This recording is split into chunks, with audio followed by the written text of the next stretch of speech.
Hey, welcome. So my name's Mia and I'm currently doing the Victorious 6-week challenge. The only reason I'm doing it is because I had won an entry into the challenge, and look, I just want to say thank you to the Victorious crew, because at the end of the day, if I didn't win the challenge, I probably wouldn't have participated at all. And I'm really quite glad that I did. It's only been 1 week and I've seen some massive changes in myself already. One thing that we had to do with week 1 was the habit tracker, which I've got here. And it's an amazing tool, and I understand it's the first time that the crew have started to implement this, and I actually am really glad that they did.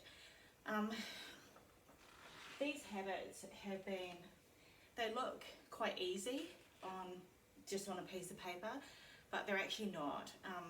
So some of the habits cover a training session, nutrition, drinking water, taking your 5 servings of fruit and veggies a day, sleeping at least 8 hours a day, reading a book for some quiet time, and being able to share your why as to why you're doing this challenge. Now, the habit tracker was set out in 3 different, it's a point scoring system, and it came out with 3 different levels. Level 1 was 550 points, level 2 was 700 points, and level 3 was 850 points. I only managed to score 380 points, so it's a lot below even reaching level 1. And I just want to talk to you today about why I only scored 380 points. So with the actual fitness sessions that you do online with the Victorious crew, you got to earn 100 points, which was fantastic. So even if you only ended up doing like a couple of sessions a week, you could make it up by getting some points from all the others. I only managed to do 1 Victorious session, and I did mine on the Monday, and if you go back and you have a look at my week 1 diary, it killed me. Like, I was on my butt for day 1. Now day 2, I was in massive pain, so I didn't end up doing a session. What I did end up doing though was 6Ks on the treadmill, which was a pretty good effort, even though I actually didn't do a fitness session. Now, when it came to day 3, I actually had to call it and not do any sessions whatsoever, no exercise whatsoever, because I was just in far too much pain. Now, that's all well and good, but what I realized on day 3, when I was having what I call a recovery rest day, was that you have to be mindful about what you put into your body. So if you're not going to exercise that day, that's cool. Eat accordingly. So what I did on Wednesday was I actually did like a water fast day. And so even though I was recovering, I actually just had water all day, which is great for the system. It cleans out your whole body. It's kind of like a mini detox, and it just kind of resets your whole system. So that was awesome doing that. But then Thursday and Friday I had photo shoots. So anyone that knows me, my photo shoots are pretty full on, and I shoot from home as well. So it's even though a photo shoot takes around about 4 hours to do, there's the prep, there's the actual session itself, and then there's the pack up afterwards. So when I do a photo shoot day, I'm pretty much looking at 15 hours, waking up at 4 o'clock in the morning, getting the whole house client ready, and then bringing that energy to my photo sessions. And then I've got to put the house back together so that we can actually live here. And then I've got to spend time with my family, and I'm absolutely exhausted. So Thursday I didn't do any fitness sessions whatsoever. I was also still recovering as well. I know that I had a day off on the Wednesday, but I was still pretty sore on the Thursday, and like when I'm doing my photo shoots, I'm squatting naturally, and to be honest, it feels like a 4-hour yoga session that I'm doing throughout my whole photo shoot. So even though I didn't actually do a fitness session, my photo shoots are pretty full on enough as it is. So yeah, I was still in pain and just wanted to take it easy. On Friday, I was absolutely exhausted from pretty much everything. I was exhausted from the pressures of like doing the challenge.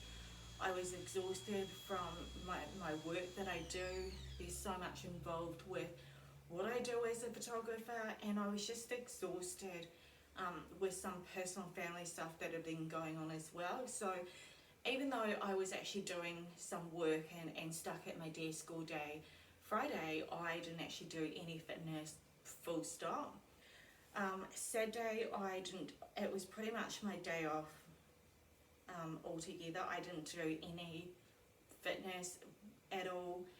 And then today's Sunday, and I feel like I'm falling back into bad habits again, where I'm just not motivated enough to get off my butt and get exercising. And so that's part of the habit tracker, is sticking in there and doing your fitness sessions, which is great for some, but for someone like me who has been dormant, so to speak, for the last 2 years and done absolutely no exercise, getting up every day and even just thinking about exercise is something completely new to me. So I really hope I'm not the only one who goes through something like this, where you're kind of gung-ho at the start and you're all ready to go, but then life takes over and your job takes over, and you kind of find that you're falling back into what I call your comfort zone. Now, one thing I do want to point out with the habit tracker, which I found was amazing, was the eat 5 servings of fruit or veggies a day. Now, doing that, I'm a really big fan of green smoothies, and we actually brought ourselves a NutriBullet a few months ago, and we've been working on some smoothie recipes ever since we got it. But then having it a part of this habit tracker and being mindful that you have to do it every day, it made me aware that I actually am not aware of how little nutrition I'm actually putting into my body. And this morning when I woke up and I went through and did the habit tracker and ticked off exactly what I hadn't done that week, it made me wonder what the hell I did actually put into my body in terms of fueling it, in terms of nutrition. So I actually managed to have a smoothie 5 days out of the 7, which is really not bad, but it's just made me mindful that I actually should be, if I'm not being careful about what's going into my body from the other food groups, I at least want to be mindful about having my green smoothies a day. Now, I'm actually going to put up a video next Saturday about my green smoothies. I'm going to make you guys one. I'm going to show you it.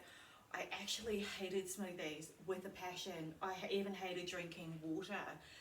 But ever since I've kind of brought a NutriBullet and started mucking around with some recipes, I'm like a big fan of green smoothies, and the reason why I am is because I can't think of any other way to get that kind of nutrition into my body and like a drink shot. Do you know what I mean?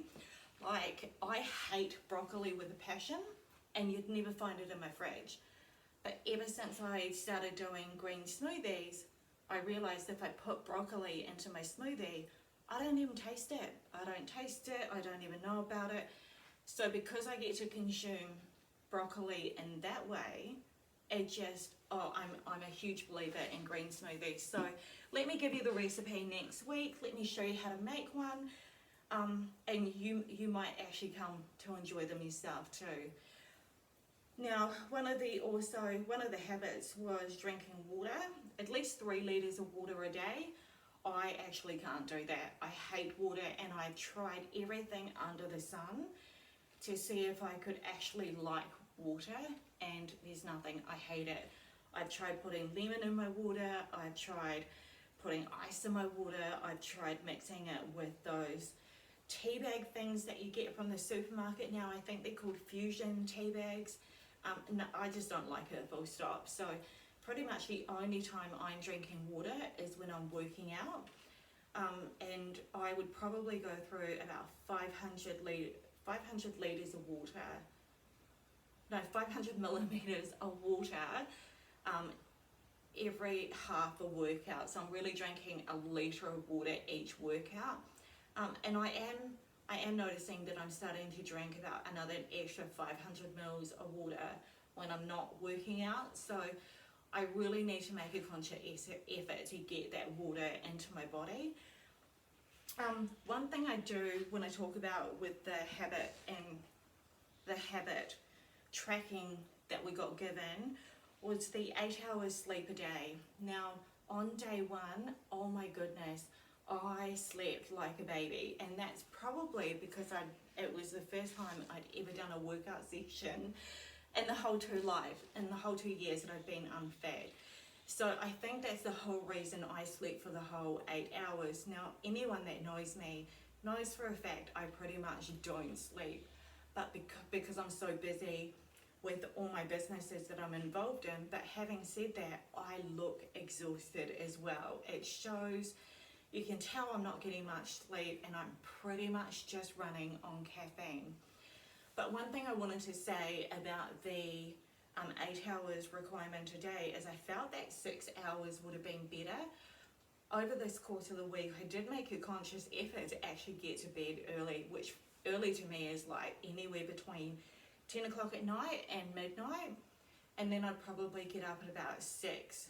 The absolute latest. Sometimes I'm up a lot earlier, about 4 or 5, cracking into my workload. So I felt like 6 would have been a better goal than 8, which is why I didn't get any points on that one, except the one night that I actually did get some sleep, which was Monday. But I do want to thank the Victorious Crew for a couple of things as well. One of the things on the habit tracker was being able to read a book.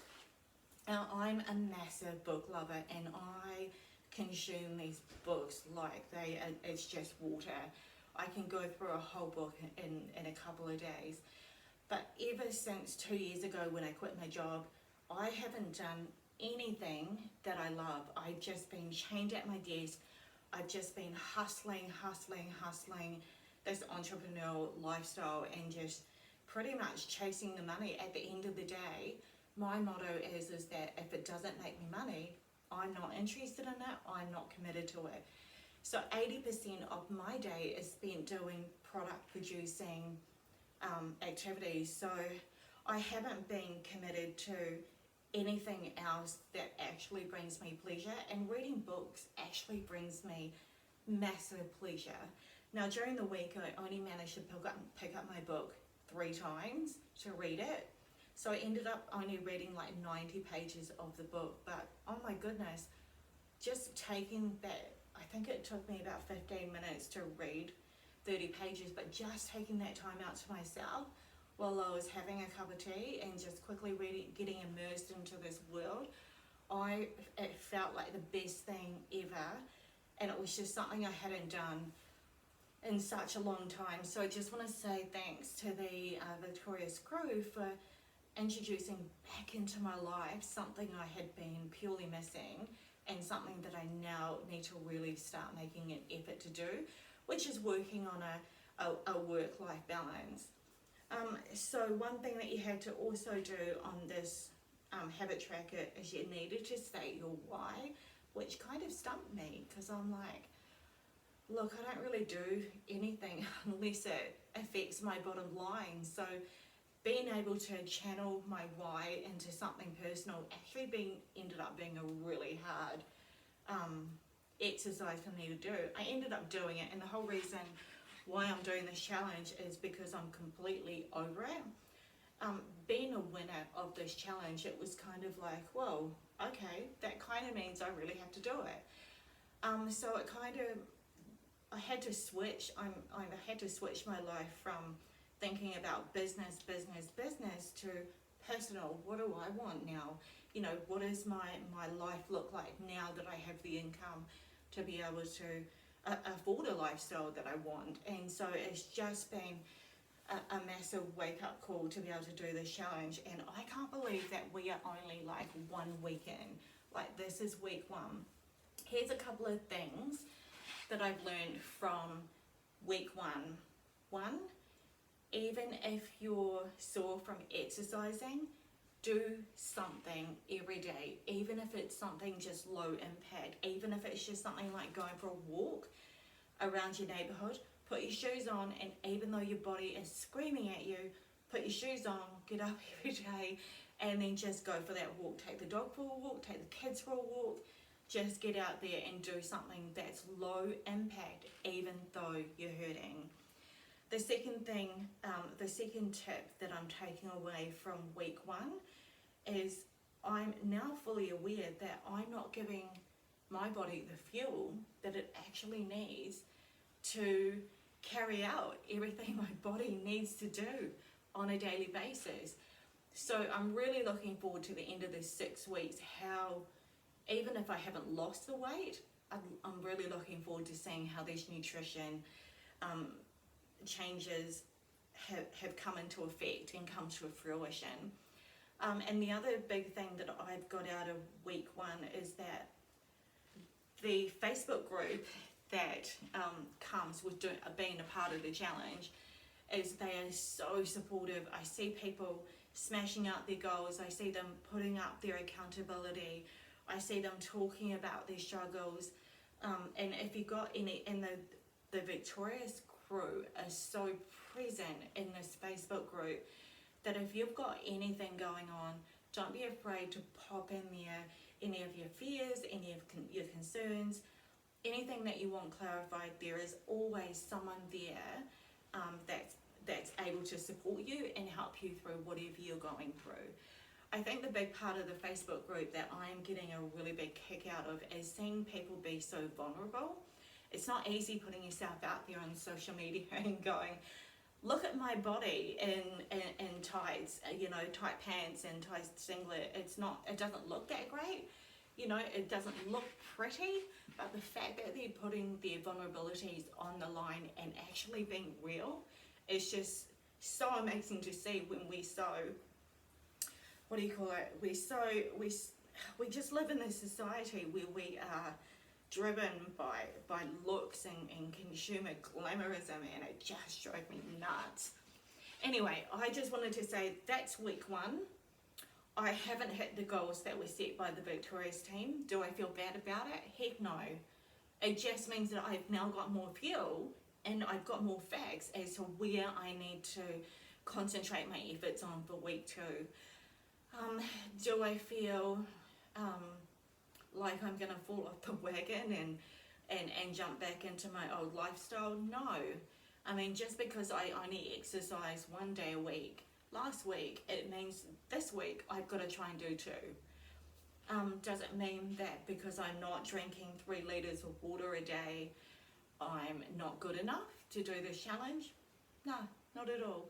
It just means that I need to now be more conscious to at least drink 1 500ml bottle of water on top of what I drink during my workouts. I think one thing that the week 1 has brought about to me was the fact that it's just a baseline.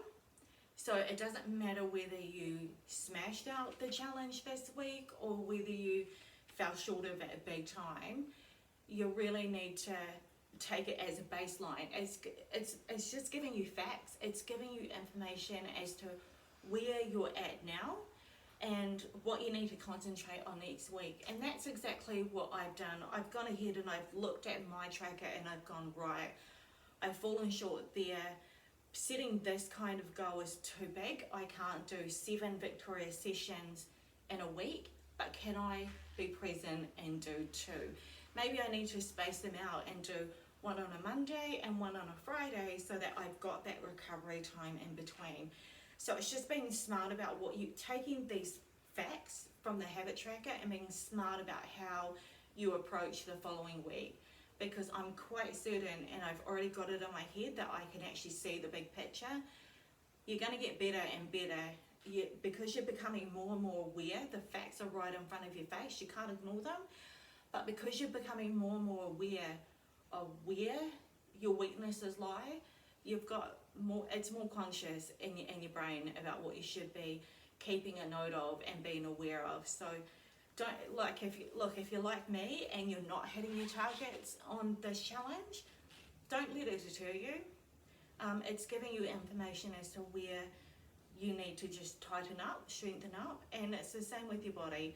So, you know, we're given exercises each day to tone different parts of our muscles in our body. This habit tracker is giving information about training your mind, you know, being conscious, being fully aware, and being in the moment.